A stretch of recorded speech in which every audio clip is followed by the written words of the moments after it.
Good afternoon, everybody. Welcome to the Institute for Historical Studies monthly presentation. This month we are hearing from Susan Breitzer, who will be talking about radicalized anti-Semitism, interwar boundaries, in the 1924 Immigration Act. Susan holds a PhD in American Jewish history from the University of Iowa. She's an independent historian and has recorded topics for the Organization of American Historians, as well as giving guest lectures to Duke University on Jewish topics, particularly on faith and feminism. And she will be talking, as I said, about it. If anybody wants to make a short report for the presentation for the newsletter, please step up now. It would be nice to have someone volunteer for that. All at once. Okay. And I would just mention quickly that next February 16th, we will be having a presentation by Bill Doggett on Black History Month. And following that, we'll be shifting to the third Saturday of the month, starting in March. That will be a trial run to see if it works. And without further ado, please turn the presentation over to Susan. Okay, thank you. Good afternoon, or for me, evening. I am delighted to be here presenting this talk for IHS, and I appreciate the accommodation of the time. I'd like to thank Elizabeth Thacker Estrada and Dan Kohansky for arranging this lecture, and additionally for being so kind as to reschedule it when I became sick at the 11th hour last fall. I'd also like to thank Amanda Haste of NSYS for connecting me with this organization, for the technical assistance, and for my partner, Jonathan Breitzer, for assistance in creating the slideshow that will accompany this lecture. If you notice that the current announcement looks a little different from the original one, I will say up front that sometimes the consequence of researching a project, things end up a little different than what you originally had intended.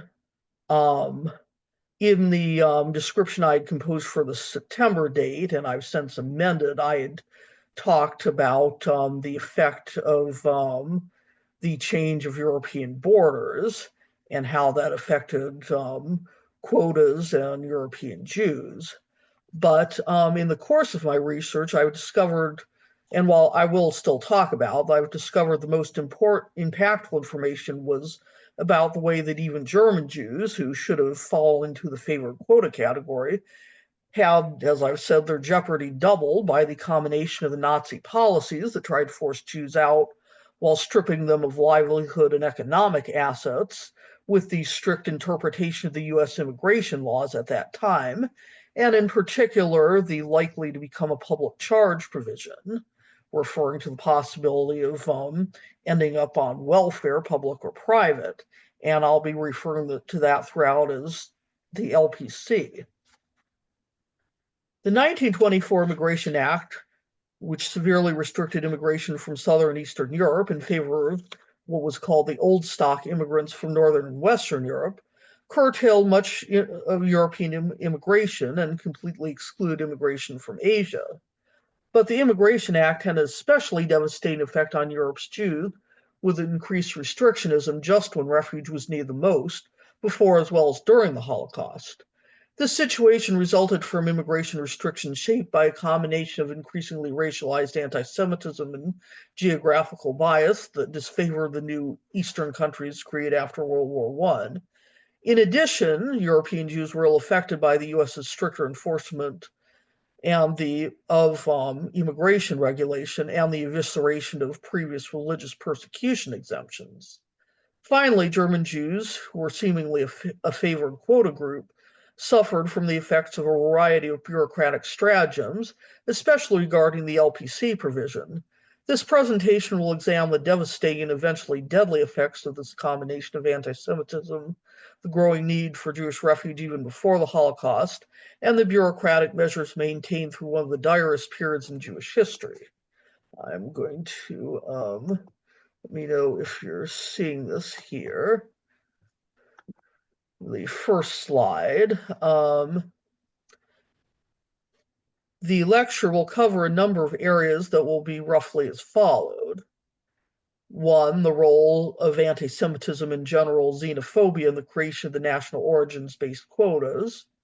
2, the effect of World War I, scientific racism, and interwar American political trends on the shaping of immigration legislation.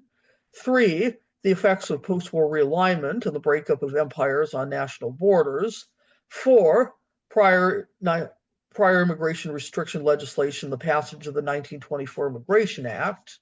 5, post-1924 legislation interpretation. 6, the role of anti-Semitism in the Great Depression and the strict enforcement of the Act, and especially the LPC provision during the Nazi era. And 7, steps towards the repeal of the Johnson-Reed Act, which is the other name for the National Origins Act of 1924. I will begin by looking at the question of how the Immigration Act singularly ill-affected European Jews as opposed to other disfavored immigrant groups from Europe. To start with, racialized anti-Semitism was built into the quota system along with more general racialized xenophobia. In the late 19th through the early 20th centuries, the American population was dominated by whites whose origins were in the British Isles, as well as Northern and Western Europe, and except for the Irish, they were classified as Anglo-Saxons. During this time, immigrants from Southern and Eastern Europe, who today would be considered white by most, were seen as belonging to different races, and furthermore to races considered a threat to the American identity of the time. As this prejudice became expressed in racialized terms, Jews were singled out for special opprobrium on top of pre-existing religious-based anti-Semitism. The immigration legislation that eventually resulted in the Immigration Act of 1924 proved singularly unfavorable to European Jews with the establishment of quotas of 2% of each national group who had been in the US in 1890, which meant very few from countries which Jews were likely to emigrate from during this period. This geographical bias was compounded by the redrawing of national borders that placed increasing numbers of Jewish immigrants within low-quota countries, and that was compounded by the interwar migration and refuge seeking that created unprecedented minorities in many newly created nations after World War I. And among these minorities, Jews were traditionally the least welcome. The situation was also affected by continued changes in the U.S. immigration policies even before the Holocaust and during the Great Depression, redefining the LPC exclusion to encompass even those who were potentially able to work, and tightening the requirements for affidavits of financial support, so that was limited mainly to family members. Finally, the strict enforcement of the quotas to the point that many weren't even filled, in some cases not even close, by the time of the Nazi persecution, made restrictionism especially deadly for European Jews. Though the immigration restrictionism that shaped the 1924 Act and related pieces of immigration was based on a broad racism that affected many groups, it is important to consider the specific role and place of anti-Semitism in American society and the shaping of American immigration policy. How much of a role anti-Semitism has played has been debated, and its presence as a social force has shifted over the first half of the 20th century. To be sure, it was not the only factor in shaping and enforcing the policies that doomed European Jewry. The economic effects of the Great Depression is among the many factors that must and will be considered in this talk. But it was significant enough to work in tandem with other factors, including generalized xenophobia, fear of economic competition, bureaucracy, indifference, and eventually competing wartime priorities. And beyond American policies, there were other factors when it came to the reshaping of European borders and to the treatment of refugees, and it's important to consider other countries' immigration policies. Hence, when looking at this issue, a certain degree of transnationalism is important, even while maintaining the focus on American immigration policy and the forces that shaped it against the historical backdrop of a period when America was devoted to, as has been said, closing the gates, right at a time of unprecedented need for a safe haven by European Jewry. I will consider these various factors in turn. The first of these, and one of the longest lasting, was the so-called scientific racism, which took the idea of immutable physical differences between different groups, in which the so-called inferior groups could degrade what was called the stock of superior groups. In the late 19th century, this racism received its first scientific imprimatur, and from there it would have a profound effect on shaping anti-Semitism and xenophobia in America, and would influence the formation of many American policies, including immigration policies. It is popular today to attribute the Nazi treatment of Jews to American anti-Black racism as a source of it, including the idea of small amounts of blood and ancestry making one part of the group that is suffering the opprobrium. But this does not tell the whole story. Rather, scientific racism crossed the ocean both ways, and much of the modern racial basis of anti-Semitism has its origins in European thought, such as it can be called that, in particular in the works of the French writer 𝘋𝘰𝘶 and the British-German racialist philosopher Houston Stewart Chamberlain. Racial differences in the system that developed were not limited to whites versus peoples of color, as we now think of the categories, though the latter were absolutely ill-affected in multiple ways. Rather, this racial classification extended to European ethnic groups that today would be considered simply white by most, Jews, Italians, Slavs, and Irish among them, and it was the first three groups who would be the most affected when the system of racial classification began to shape American immigration policy, with Jews eventually suffering the worst effects among these target groups. Scientific racism gained currency in America and became part of the eugenics movement, right when Jewish immigration to America first became a hot-button issue, both because of the significant increase in the numbers and the changing places of origin. In the case of the latter, by the end of the 19th century, most Jewish immigrants to America came from the parts of Europe that would eventually be targeted for low migration quotas. Most Ashkenazic Jews who immigrated to America during this period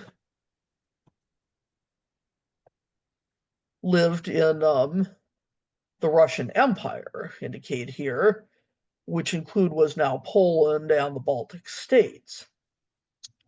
In practice, most were only permitted to live in certain areas within this empire known as the Pale of the Settlement, and their lives and movement were severely restricted.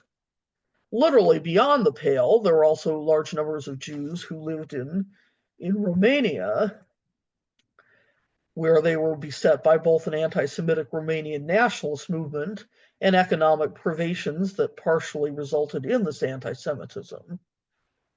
Then there was the Polish region of Galicia, from where we get the term 𝘋𝘰𝘶𝘣𝘕, that was part of the Austro-Hungarian Empire,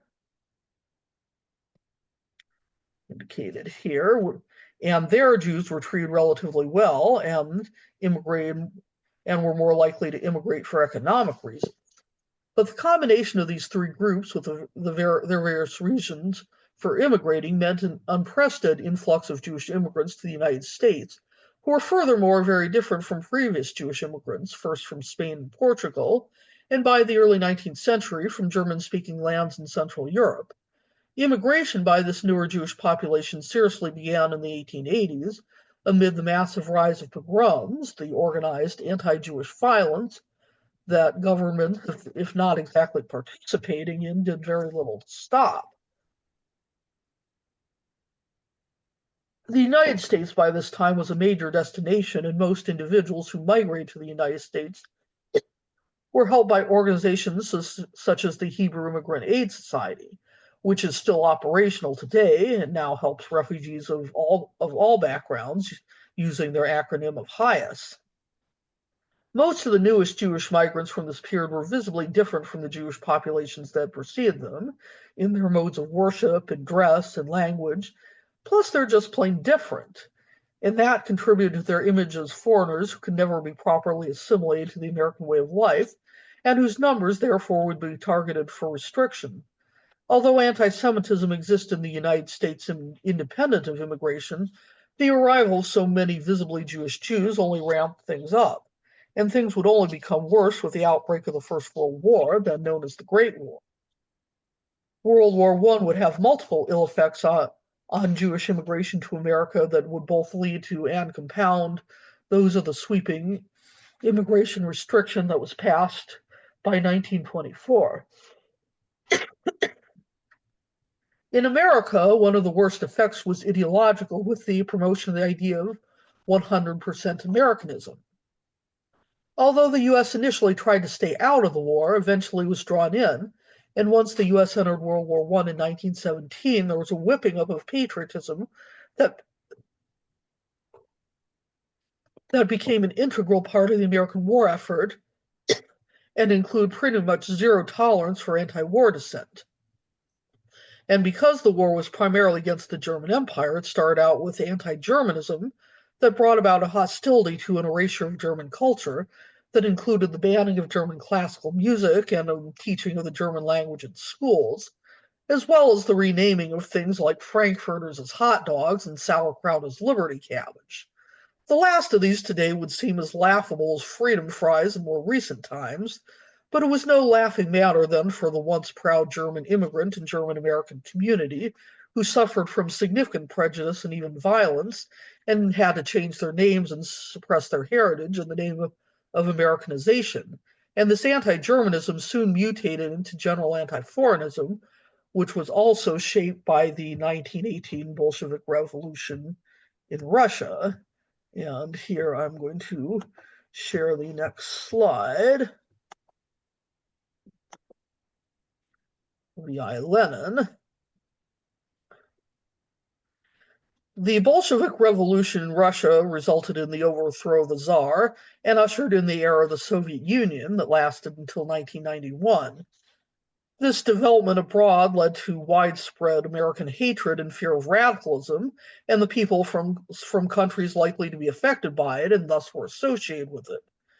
And the ideologically based anti-foreignism only got worse after the end of the war, when any semblance of national unity disappeared, and the U.S. was furthermore riven in 1919 by a year of labor unrest that included many labor strikes and a significant increase in radical activism. And the prejudice against immigrants only increased with the onset of the fear-based anti-communist crusade known as the Red Scare. Keep in mind, at a time when red designated the hard left rather than the hard right in politics. Although there were homegrown radical movements in the United States during this period, most radicals targeted by the U.S. government were foreign-born. And though Italians were also associated with radicalism, the strongest radical association was with Eastern European Jews, an assumption, it should be added, was not totally without basis, given the historic participation of Jews from the Russian Empire in labor and radical movements that offer the possibility of revolution and change and improvement in their situation. And the Russian Revolution of 1917 and some Jewish support for it only added to that assumption. Both of these developments only added to the anti-foreign and anti-radical climate that would disproportionately affect the immigrant groups from Southern and Eastern Europe. And the anti-radicalism of the Red Scare furthermore contributed to the morphing of anti-foreign sentiment from a generalized one to one that focused on Jews. Next slide. Meanwhile, in Europe, some of the lasting results of the First World War and the Treaty of Versailles that formally ended it included the breakup of empires and the creation of new nation-states, both of which would have significant effects on mixed populations of these former empires within the contested territories, and the Jewish populations of all groups would experience some of the worst upheaval. Some of the biggest effects resulted from the breakup of the German Empire, which reassigned formerly German territory to other countries, such as the Sudeten, which became part of the now former Czechoslovakia, as well as territory in the east that became part of the first Free Poland, when Poland was not part of someone else's empire. There were also other significant effects on European Jewish populations resulting from the collapse of the Austro-Hungarian Empire that, more than separating Austria and Hungary, result in the creation of new independent states that include the now Baltic states, Latvia, Estonia, and Lithuania, and again, Czechoslovakia, among others. These empires were not the only ones to fall in the wake of World War I, since there was also the breakup of the Ottoman Empire in the Middle East and the overthrow of the Russian Empire with the Bolshevik Revolution. But it was these two that would have the most effects on the Jewish populations within them, and specifically what quotas they were now assigned when immigration restriction became an issue. With the reorganization of borders resulting from the post-war empire breakups and other political changes came the not new but increasingly recognized phenomenon of ethnic minorities within nation states, and more to the point that said minorities were considered a problem. As a result, the emergence of the modern refugee crisis that included Jewish refugees, whose numbers increased during the interwar years. Initially, most were inter-European refugees, especially from Ukraine, and during this time, HIAS and stepped-up activism sought to help prospective Jewish immigrants while they were still in Europe, in competition with and sometimes cooperation with the more conservative Jewish Colonization Association. And all of these organizations had their hands full during the 1920s. Amid the political upheavals resulting from the communist takeover of Russia and the desire of Poland and Romania to get rid of their Jews, repatriation became increasingly less of an option, and inter-European migration posed its own challenges. For example, these new, less than welcome arrivals to places like Romania already exceeded their applicable quotas, making America as a destination the more critical, precisely at a time when the United States was seriously moving away from its long-standing tradition of mostly open immigration, a process that had been happening in steps and stages from the late 19th century onward. There were many forces and factors that contributed to the movement towards immigration restriction that culminated in the National Origins Act of 1924, also known as the Johnson-Reed Act. The next part of this lecture will provide a shortish history of American immigration restriction prior to 1924, who was for it, who was against it, and what laws were passed and enforced. Historically, despite its reputation as a nation of immigrants, America has long swung between being pro-immigration and anti-immigration. Traditionally, business was usually for it, needing immigrants as a sometimes exploitable labor force, while the labor movement, with the notable exception of the Jewish labor movement, until very recently was likely to be against it, in a lack of solidarity that blamed immigrant workers for depressing wages and for being unorganizable, often while excluding many from organization.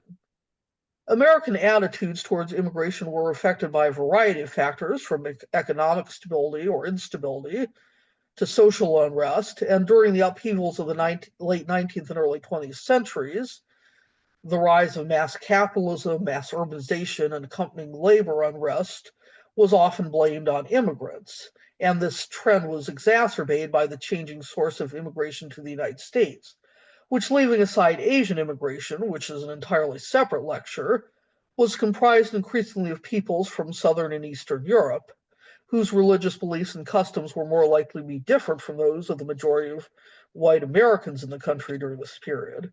For these reasons, old stock Americans saw these newer immigrants as less able or unable to adapt to the American way of life. The role of immigrants in immigration, the creation of the industrialized, urbanized America, which also represented a serious break from America's predominantly rural agricultural past, also contributed to American hostility towards newer immigrants. Adding scientific racism into the mix contributed to the belief that certain groups were simply unassimilable and or a threat to American society, and therefore their immigration to the U.S. should be restricted, if not banned altogether. And these attitudes eventually influenced American capital's support of immigration restriction as they found other labor sources. And the situation would become especially complicated for Jews in America. For American Jews in the age of immigration restriction, the immigration issue was both intensely personal and double-edged, especially for the second wave from German-speaking lands in Central Europe. By the time of the arrival of the much larger third wave of Jewish immigrants from Russia and Eastern Europe, these early arrivals had mostly assimilated, although before World War I they maintained a strong attachment to their German culture. They also lived in a variety of places across the U.S. beyond the major coastal cities, and most practiced the liberal Reform Judaism, which originated in Germany, but grew as a movement in the U.S. over the 19th century. They themselves, therefore, were likely to view these newer Jewish arrivals, who spoke Yiddish rather than German, and who at least nominally practiced Orthodox Judaism, much more traditional, or for minority abandoned religion in favor of socialism, and who additionally had different modes of dress and cultural practices, as strange and potentially inassimilable. And as anti-Semitism rose in the U.S. as the 19th century drew to a close, this older German Jewish community felt a sense of pity and responsibility towards the new arrivals, but also feared that their strangeness new arrivals of strangeness would hurt their comparatively good situation. Their ambivalence towards these newer Jewish immigrants was most commonly expressed in efforts to scatter the new arrivals beyond New York and other northeastern cities, where most were likely to gather, and to strongly encourage assimilation to the German Jewish mode of Americanization, efforts that met with varying degrees of success. But the promotion of the German Jewish idea of acceptance and acceptability did only so much to counter an anti-Semitism that increasingly went beyond religion in a United States that at that time was still considered a Christian nation, to the earlier described racial basis. And it was this racial basis for classifying immigrants that would shape the American immigration policy in the decades leading up to the passage of the 1924 Immigration Act. Immigration regulation seriously began in 1885 with contract labor law that forbade employers from paying for prospective employees' passage, and it illustrated the very economic-based ambivalence that colored so much of American immigration policy. On the one hand, not wanting immigrants to become public charges, but on the other hand, not wanting them to take American jobs, something that is still very familiar. But the policies that led to the 1924 Act began in 1907 with the formation of the Dillingham Commission, so named after Senator William Paul Dillingham, to investigate the perceived problems caused by immigrants and immigration, after finding that European ports of exit and shipping companies actually did a pretty good job filtering out criminals and other so-called undesirable categories of prospective immigrants. The committee shifted its focus to immigrants who were already in the U.S., who they were, what they were like, and what social ills could be ascribed to their presence. The resulting 41-volume report issued in 1911 strengthened the case for limiting immigration, and it is the sometimes reluctantly acknowledged progressive origin of immigration restriction. Beyond total exclusion of all Asian immigration, the Dillingham report became the basis of the implementation of earlier scientific classification of Europeans into immigration policy. Although the racialized classifications of Europeans into Nordics, who are considered the superior group, Alpines, and Mediterraneans, affected many European immigrant groups who again would be considered simply white today, and included prejudice against other groups, anti-Semitism figured pretty prominently into this larger hatred. And the rush to curtail immigration in general was actually shaped by the mass influx of Jews from Russia and Eastern Europe, and the changing shape of anti-Semitism that emerged in response. Then, further linking economic considerations to who was considered desirable immigrants that would eventually have devastating consequences for Jews seeking to flee Nazism, in 1917, Congress first passed the immigration law that formalized the exclusion of those considered likely to become a public charge. The LPC provision was initially just about whether prospective immigrants were able to work to support themselves if they were not the recognized dependents of someone else, and thus were able to be likely to find a job. Not a big deal for most able-bodied adult immigrants. Wartime conditions of the First World War would also affect legislation. Although the war-related hazards of international travel during this period almost naturally shut off migration, the wartime dip did not alleviate public concerns about a post-war surge. Interestingly, there were particular public concerns about a surge of Jewish immigration on top of the general concerns about immigration renewal. So after passing the Emergency Quota Act in 1921, which capped immigration at 3% of the European nationalities in the U.S. in 1910, Congress went to work on the legislation that would shape immigration to America for the next 4 decades. And beyond the total ban on Asian immigration, the most significant feature of the resulting National Origins Act, the Johnson-Reed Act, was the quotas for immigrants from Europe. The proposed quotas were ratcheted down throughout the process, going from 3% of each national population in the U.S. in 1910 to those percentages in 1890, when it became clear that the 1910 date actually favored newer immigrant groups. And this resulted in quotas more clearly favoring people from the British Isles and Western Europe at a time when fewer of them were immigrating in any case. In addition, the 1924 Act further reduced the numbers by reducing the quota for each group from 3% to 2%. Most devastatingly, the Immigration Act removed the traditional exemption for religious persecution that had been a feature even of earlier immigration restriction, and as we will see, it made no distinctions between refugees and regular immigrants when it came to the process or to the quotas. As to the domestic effect of closing the gates legislated by the 1924 Immigration Act, it did exactly what it was designed to. It severely curtailed immigration between the new restrictions and reduced immigration by the favored groups. As immigration sharply decreased for those who made it to the U.S. before the gates closed, Americanization now became a matter of necessity, as prejudice did not decrease as a result of less immigration. And for the immigrant Jews there and their American-born children, anti-Semitism was very much on the rise in what was called the tribal 20s, which included the wedded age of educational quotas that began with Harvard. The idea was curbing anti-Semitism by limiting Jews, and anti-Semitism would continue to rise in the United States into the 1930s as the situation for Jews in Europe became more dire. Lie back up.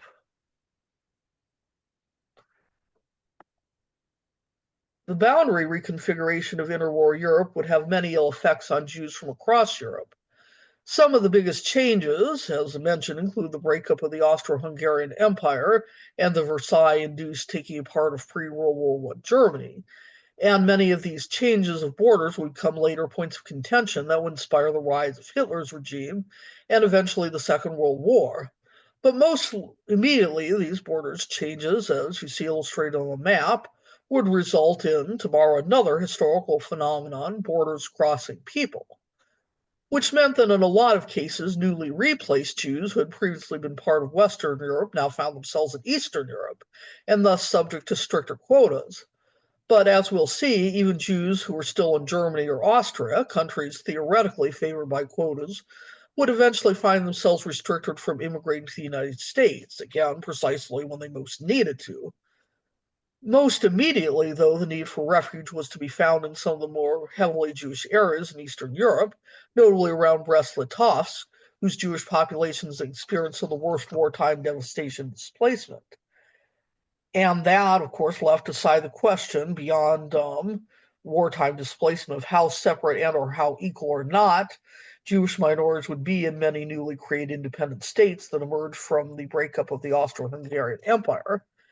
In fact, many of these new countries were seeking to get rid of their Jews, who were even then having difficulty finding places to go. And inasmuch as the United States was an option even before the formal closing of the gates, emigration was a difficult and complicated process, especially when it came to obtaining visas and affidavits of support, and these difficulties would only increase by the 1930s. The ill effect of the Johnson-Reed Act on European Jewry, therefore, would become increasingly manifest by the 1930s. Even after the act mostly closed the gates, things would be further tightened, both by the shift towards the control of the issuance of visas from arrival to pre-arrival, which gave the U.S. State Department and its consuls much more control of the process that was, at that time, administered through the Department of Labor. Today, it's part of the Homeland Security Department, and by the increased expansion of the definition of LPC to exclude many more than it was originally intended to. This became especially significant by 1930 with the full onset of the Great Depression, when, thanks to massive domestic unemployment, the LPC provision was more strictly enforced and now required visa applicants to provide either evidence of personal resources, which, as will be explained, became increasingly difficult for Jews fleeing Nazi Germany, or an affidavit of support from a family member. But the immediate effect of the tightening of the LPC provision was to cut demands for visas by 75%, as indicated in this chart between 1929 and 1931. But that didn't stop efforts to restrict things even further, with Congress trying to cut quotas by as much as 90%, an effort that was successfully blocked by Representatives Samuel Dickstein, an American Jewish congressman. and its visa demands steadily rose again after 1931. For a few years, there was some easing of the restrictions, mainly in the form of extending visitors' visas of those Jewish migrants who were already in the U.S., sometimes multiple times. But expanding the quotas was a non-starter, especially during the Roosevelt recession of 1938, when gains of the New Deal seemed to go into reverse. European Jews seeking visas at that time, therefore, became subject to a kind of double jeopardy, regarded as both prospective public charges and as competitors for American jobs. The public debate of this issue included the pushback that, if anything, these refugees could help create more jobs, both through the skills they brought and through increasing consumer demand. But these arguments carried little weight against the nativistic nationalistic prejudices and the lingering anti-Semitism that were such significant factors in American society at that time. The German quota, in any case, remained untouched until 1939, despite efforts to liberalize the interpretation of LPC in a way that was cognizant of the economic plight of German Jews, who, as we again will be demonstrated, were severely limited in how much assets they could take with them, even though they still had them.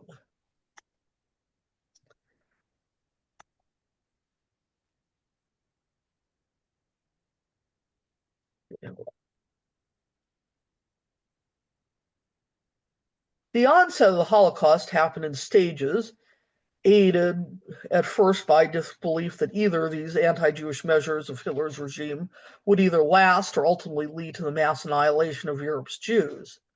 Even before the Nuremberg laws of 1935, the new Nazi regime barred Jews from the civil service. But the Holocaust, as we think of it, began in some ways with the Nuremberg laws that, among other things, stripped Jews of citizenship and defined Jews as a separate race, forbidden to intermarry with non-Jewish Germans, who were called Aryans. These and other extreme measures gave other like-minded European countries ideas, denying Jews even the protections granted to other ethnic minorities within their borders. And this was before the invasion of many of these countries by Nazi Germany that resulted in the formal imposition of Nazi policies. The Nazi regime's intention for Germany's Jewish population became brutally clear on the night of November 9th, 1938, with the massive attack on Jewish businesses, institutions, and homes. Straight here, the burning synagogue, dubbed Kristallnacht, the night of the broken glass, which is now called by the non-euphemistic name of Reichspogromnacht in contemporary Germany.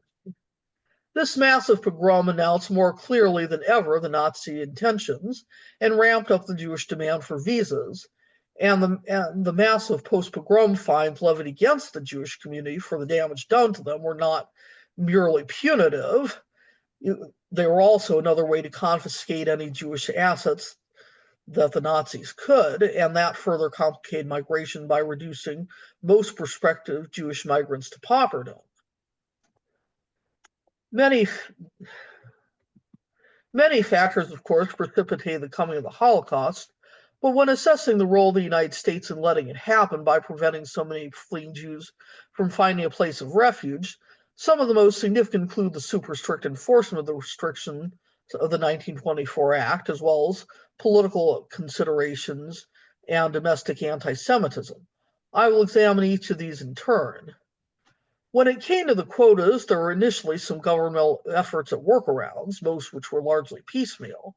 These ranged from combining the German and Austrian quotas after the German annexation of Austria, known as the Anschluss, even as it meant giving sanction to Germany's actions, to at least nominally giving special consideration to Jewish applicants, to extending the visitors' visas about 15,000 people who were already in the U.S. But these visitor visa extensions never were allowed to favorably affect the immigration status of the arrivals, especially when these measures also involved the removal of the Canadian pre-exemption, which was to the detriment of those who might have established residence in Canada and thus new eligibility for immigration, but never in any case was setting the quotas aside even temporarily be seriously considered. And beyond a refusal to ease restrictions even temporarily, most quotas during this time were not even filled. All of these limited actions were shaped by political considerations that got even worse as the war went on. The principal excuse remained the concern about Jewish refugees becoming public charges, and who could supply an affidavit of support was increasingly limited to immediate family members of immigrants. Alternately, was fear that these refugees would take American jobs, again, a familiar anti-immigrant trope, but one that was no small deal during the Great Depression when unemployment of Americans remained a major concern. But even the wartime prosperity that reduced unemployment during World War II to almost nothing did not change the economic argument. By this period in American history, President Franklin Delano Roosevelt was serving his second and then third term as President of the United States, and though he was not without sympathy for the plight of the European Jewish refugees, his public response could be described as a case of benevolent inaction that was influenced by political considerations in a period when welcoming refugees in general had become highly unpopular, and when anti-Semitism in America was at its highest level until possibly recently. So FDR was acting against a backdrop of little public support for saving Europe's Jews. FDR was also influenced by Secretary of State Cordell Hull, who counseled against U.S. participation in the pre-war international conferences on refugees, which limited the possibility of FDR making a distinction between refugees and regular immigrants, which again, the 1924 law pointedly did not. In addition, FDR eventually chose to have the refugee issue pushed off into the hands of the State Department, thus removing himself from scrutiny and giving even more control of the process to the State Department officials who were most closely in charge of administering the visa process and who were known for their anti-Semitic views, most notably Wilbur Carr, who had helped design the quota system in the first place. Officials such as Carr were furthermore given a lot of leeway to enforce the restrictions, and they made the most of it. As a result, during the years the U.S. was officially at war, only about 10% of the available quotas were filled. As this was happening, Palestine, as the land was called when it was still under British administration, as an option was largely pushed aside.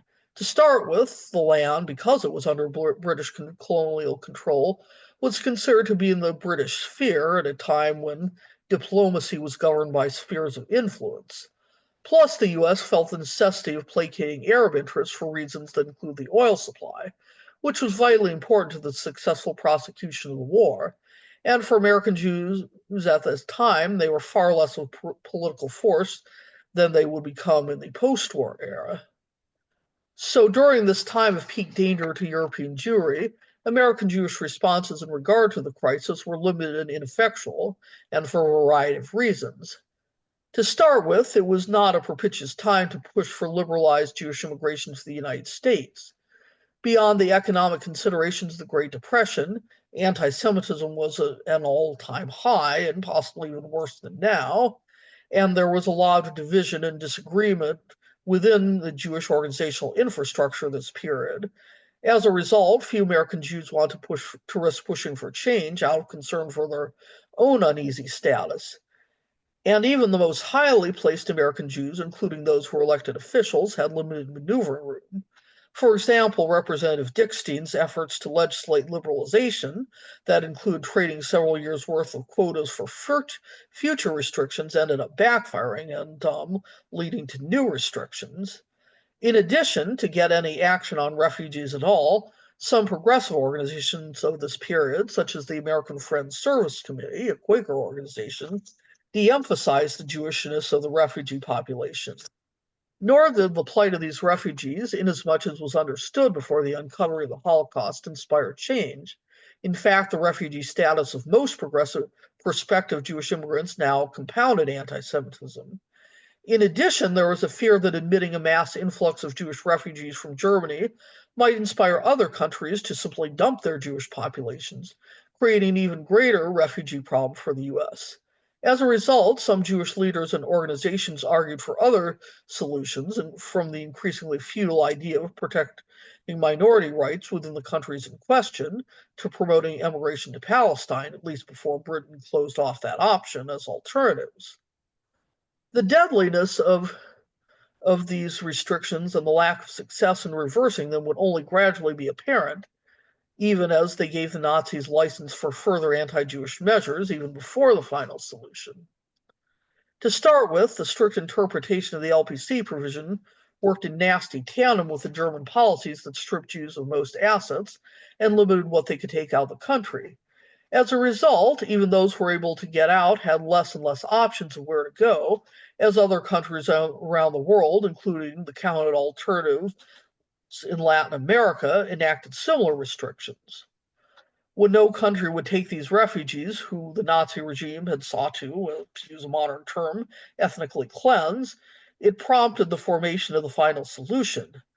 Even after Kristallnacht made it abundantly clear to the world Nazi Germany's intentions regarding its Jews, there was little to no public call, at least not beyond the American Jewish community, to save European Jewry, and what call to action there was not nearly strong enough to sway the Roosevelt administration.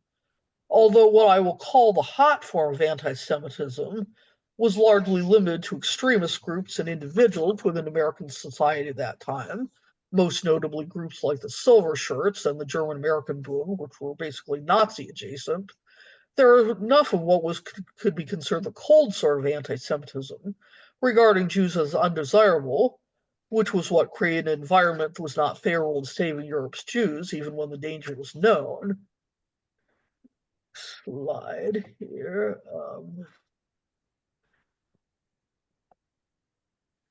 The voyage of the German passenger ship St. Louis, pictured here, was just the most infamous example of the lengths America went to enforce its immigration policies over any humanitarian consideration.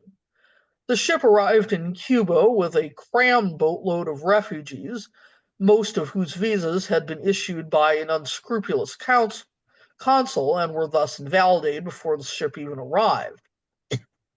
As a result, most of the ship's passengers were refused landing, and after the ship was forced to leave the Havana harbor, the refugees were also denied entry into the United States or Canada.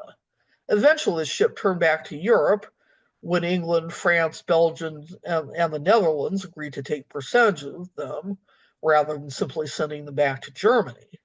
Those passengers who were let off in England survived, except for one who was killed in an air raid, but among those who disembarked in continental Europe, 254 perished because Nazi Germany then overran these countries. While there is a general public recognition of a refugee problem, the willingness to take certain actions remained limited. The 1939 Refugee Conference in Evian, France, resulted in sympathy for the refugees' plight, but it was severely limited when it came to concrete solutions, rejecting expanding immigration quotas as well as immigration to Palestine. And when the war broke out for real in Europe in 1939 with the German invasion of Poland, U.S. governmental efforts continued on a largely piecemeal track. There were a few efforts to create exceptions to the still enforced quotas, notably the Wagner-Rogers Act to save European Jewish children, but that went nowhere in Congress, even when it was negotiated to be within the quotas. Interestingly, a later bill to bring in a smaller number of presumably non-Jewish refugee children from England, France, Spain, and Portugal did meet with congressional acceptance.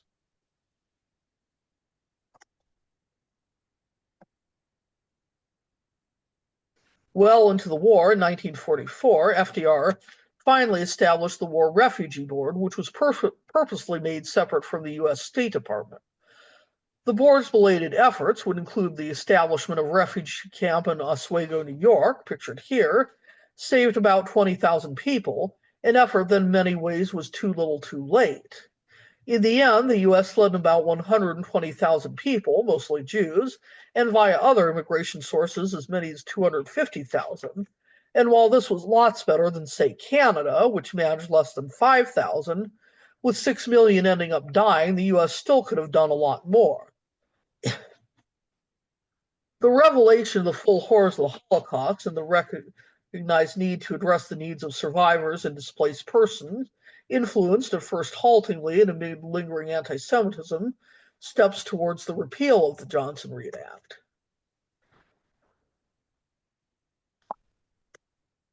Although there were some loosening of restrictions in the immediate post-war years with passage of the Displaced Persons Act of 1948, there are many limitations that ended up discriminating against Jews even then, even after amendments to the act in 1950. The act was passed also amid little public support for letting in more refugees, even when the full horror of the Holocaust became known. In any case, many Jewish survivors by then chose Palestine, and after 1948, Israel as their destination. The 1924 Immigration Act was finally repealed in 1965, thanks to the dedicated work of another American Jewish congressman, Emanuel Seller, with the passage of the Immigration and Nationality Act, sometimes known as the Hart-Celler Act, in 1965, that replaced nationality-based quotas with a total worldwide quota of immigrants admitted annually on a first-come, first-served basis, with priorities given for factors that include reuniting families and bringing needed skills to the U.S. And immigration ever since has facilitated and enhanced American diversity, these days generally considered a good thing, yet the idea of certain groups of immigrants being less desirable or more bannable has never totally disappeared from the American scene, and the incoming presidential administration is sadly evidence of that. How much of any threatened future anti-immigrant policies actually get put into practice, of course, remains to be seen, but it's pretty clear from the 1924 Immigration Act that ethnic and nationality-based immigration restrictions have a way of not ending well. In concluding this talk on the compounding effects of prejudice and policy in contributing to the Holocaust, it's important to remember Jews have had a long history of being guests in other people's countries, welcome until they were not. America was supposed to be different, and for much of American history it was, in terms of not singling out Jewish immigrants and American Jews, at least as a matter of government policy, which even then did not stop other forms of anti-Semitism. And while the 1924 Immigration Act and its predecessors did not specifically target Jews in its creation or rationale, Jews were, by geographical location and other factors, among the undesirable groups, as they were considered, and the quota system this immigration legislation developed made them particularly vulnerable. This vulnerability only increased and eventually encompassed even Jews from Western Europe, and the encouragement and license to State Department consuls to enforce the quotas and restrictions at the strictest level, especially the LPC provision, and refusal to create any exceptions or treat refugees any differently from regular immigrants. These became the key pieces of the condemnation of European Jewry to mass death at the hands of the Nazis. It should cause one to reflect, even in the wake of this tragic war, on the rebirth of an independent Jewish state and the return of Jews to their indigenous homeland. While the creation of the State of Israel was not simply in response to the Holocaust or anti-Semitism, it was definitely shaped by the need for Jews to have their lives in safety, not be dependent on someone else's immigration policies. Thank you.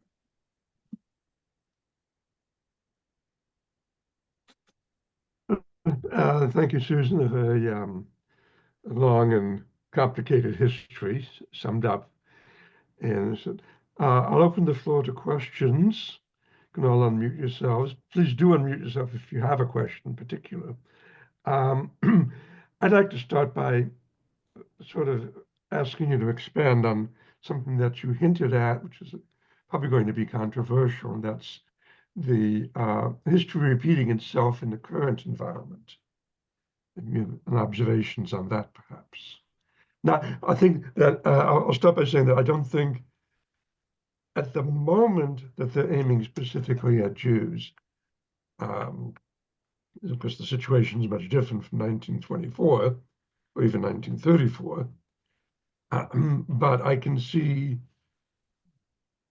shifts in parallelism and similarity here, so I invite you to comment on that. Well, okay, two things about that. While I don't think even Trump, hard to say his name, is going to go as far as specifically targeting groups on the basis of their ethnicity per se. There's certainly the possibility of restriction from certain countries on the basis of other problems perceived in actual, including possibility of terrorism, which is a real problem. And it's going to be a fine line to walk between not discriminating based on nationality or ethnicity and and keeping out people who are likely to be a source of danger. As far as Jews and discrimination, I mean, I've had my interesting thoughts of them, and I'm considering the possibility of something a little more complex.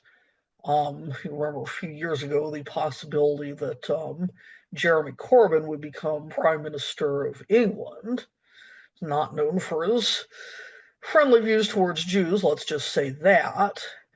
And a lot of British Jews were considering leaving. And my thought and concern was that this could encourage Trump, who was president at the time, to, if anything, grant special visas to British Jews, maybe French Jews too, who felt that they needed them. Would have been a kind of symbolic atonement for 1924, again, more for his political advantage than anything else. But I mean, it could have brought him popularity, but I mean, it could also have backfired against Jews. So, I mean, I can really only speculate as far as what's going to happen now. Let me just make a personal comment on that. I was a consular officer for several years, and the way we dealt with the terrorism problem was on an individual basis. We decided, is this person likely to be a terrorist, or do we have any reason to suspect that the person is a terrorist, not that the ethnic group is a terrorist? Right. I mean, that's a thing at the best. I mean, it can be handled that way, but I'm concerned with this incoming administration because there have been cases of Muslim immigrants. I mean, sometimes, I mean, that's been fixed retroactively, but I mean, likely to be put on no-fly list and stuff simply because of where they are, their name. It happened to Yusuf Islam, better known as Cat Stevens.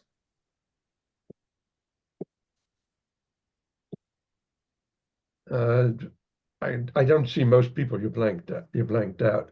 Does anybody have any other questions? I don't want to dominate this.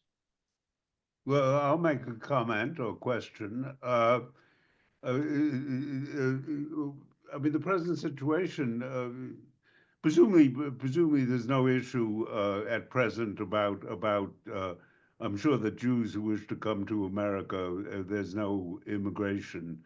I wouldn't think there's an immigration issue, but of course there's sort of tragic parallels where discrimination against particularly Latino and South America, etc. And those are presumably similar to the discrimination against the Jews earlier. But of course, it's also of sort of, tragic or sad interest. But I presume it's disconnected from immigration.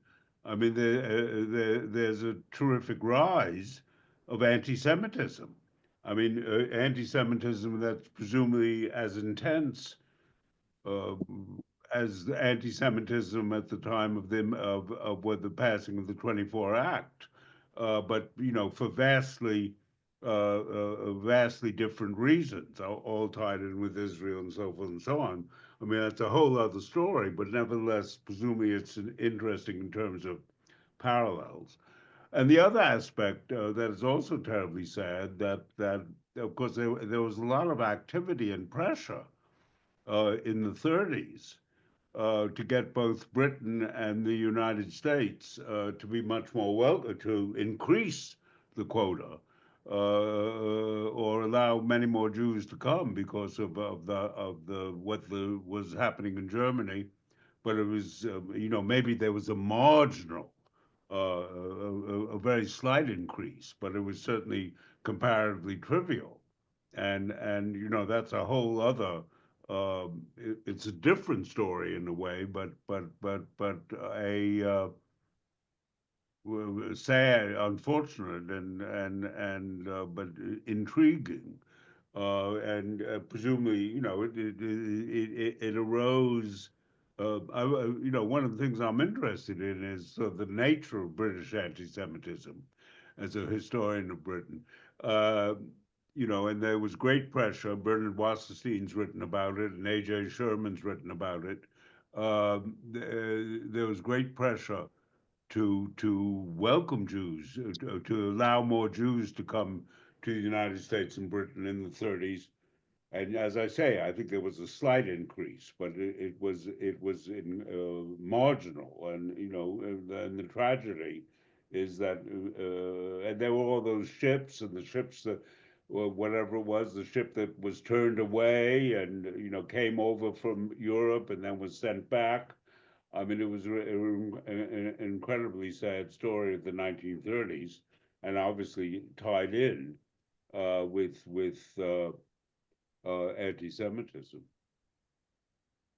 Yeah, one thing I'd like to kind of address to that was there was a brief window in time when emigration was possible, at all difficult but possible for German Jews, and this brings a kind of personal dimension of a rabbi I knew of blessed memory named Frank Fischer. He was born and grew up in Germany and remembered Kristallnacht as a child. And his father, I mean, as soon as that happened, and made plans to emigrate against his family. And then afterwards, a former patient came to his family, told him to just don't wait. And they are fortunately reunited. And Frank, I'm so grateful, and lived a long and full life. But just that thought by the timing that he and his family were able to get out and start new life in America, and did not end up as well as too many European Jews.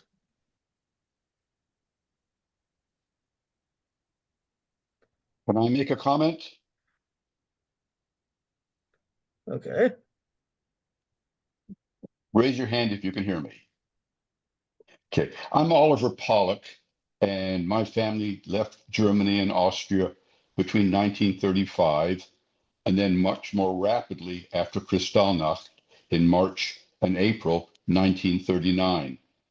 And I'm doing a small study in the books they took with them as they left.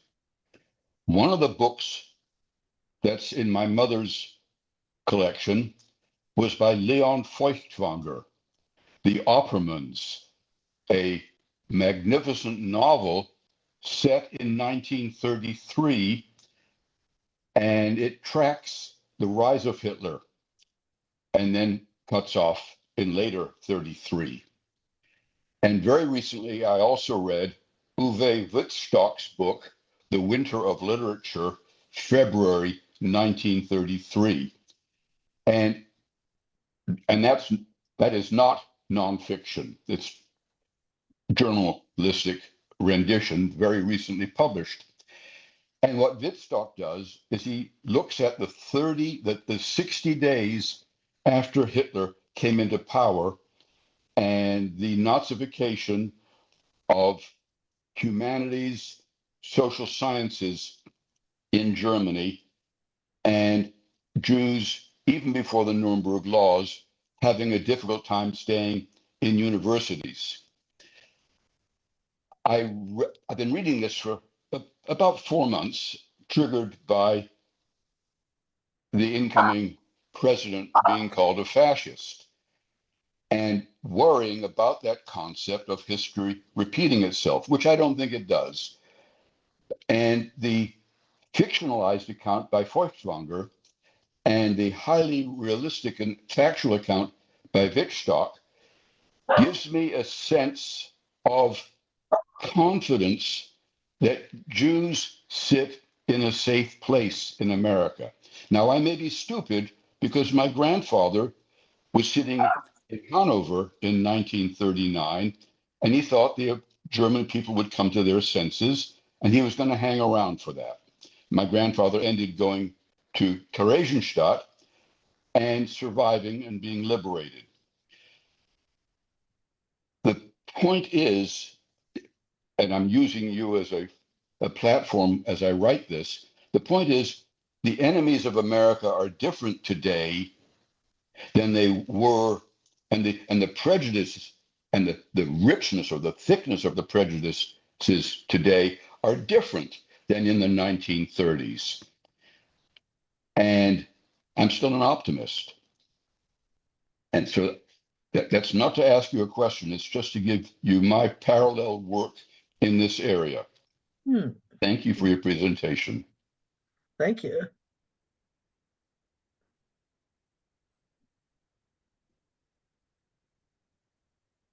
Thank you, Oliver. We're coming up on 3:15. We still have some time. Anybody else have some comments? If not, Susan, would you like to sort of have the last word? I'd like to speak, if I may. Sure. Hello, Yes. this is Peter Crane. I wanted to make a couple of observations and questions. You spoke of of Roosevelt being sympathetic with the plight of the Jews, and I wonder if certainly the Jews were very admiring of him, and they thought that he was their great hope. But I'm not sure that really holds up when you consider that he entrusted so much of policy to Breckinridge-Long, who was an anti-Semite and unashamed of it. Roosevelt himself thought he had done a good thing as a member of the Harvard Board of Overseers in contributing to the decision in 1920, I think, 21, to create a numerus clausus at Harvard of 15%. Breckinridge-Long wrote in 1938 in his diary, this was February, that he had just read Mein Kampf and found it eloquent in opposition to Jewry and to Jews as exponents of communism and chaos. And he added, "My estimate of Hitler as a man rises with the reading of his book." And the trick that Long played, and surely Roosevelt was no fool, he knew what was going on in his administration, was summed up in a memo of June 26, 1940, in which he, recognizing that there was no way to get congressional approval for a restriction of immigration, it could be brought to a stop in stealth. And the means for this were to remove the consul's power to, and this was done, remove the consul's power to grant visas, concentrated in Washington, and they required pre-application to be circulated in 6 copies to various agencies for their input. And what he said in his memo was, put every obstacle in the way and to require additional evidence and to resort to various administrative devices which would postpone and postpone and postpone the granting of the visas, period, quote, unquote.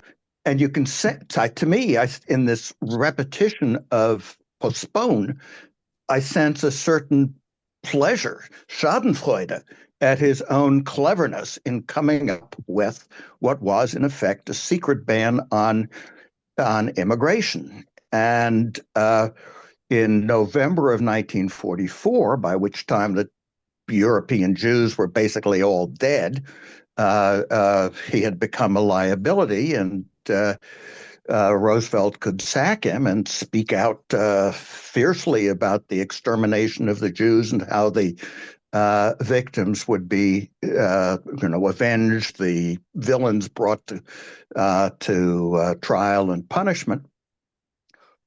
But it's got to be remembered that in North Africa in 1942, when it was liberated by the Americans, the expectation of the Jews there, and there were quite a number, was that the restrictions imposed by Vichy France would be lifted. They weren't.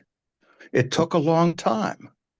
And Roosevelt himself was concerned, well, you don't want the situation that you had in Germany where half the lawyers and half the doctors were Jews. So any thoughts on any of that?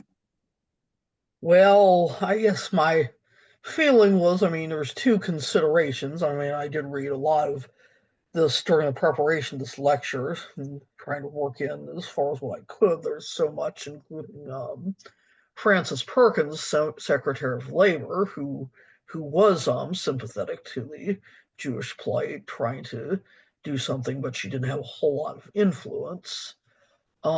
My sense, it comes down to two things. The one, that Jews really did not have that much pull at that time. There was nothing like AIPAC or similar organizations. Jewish Power, of course, was mainly in the minds of anti-Semites, and American Jews had to really tread carefully. There were some Jewish groups who were more forceful, including, I will add, the Jewish labor movement, which sought to save Jewish and non-Jewish labor leaders during that time, but also just the sense that, for his very visible problems, that Roosevelt was in some ways the best they were going to get.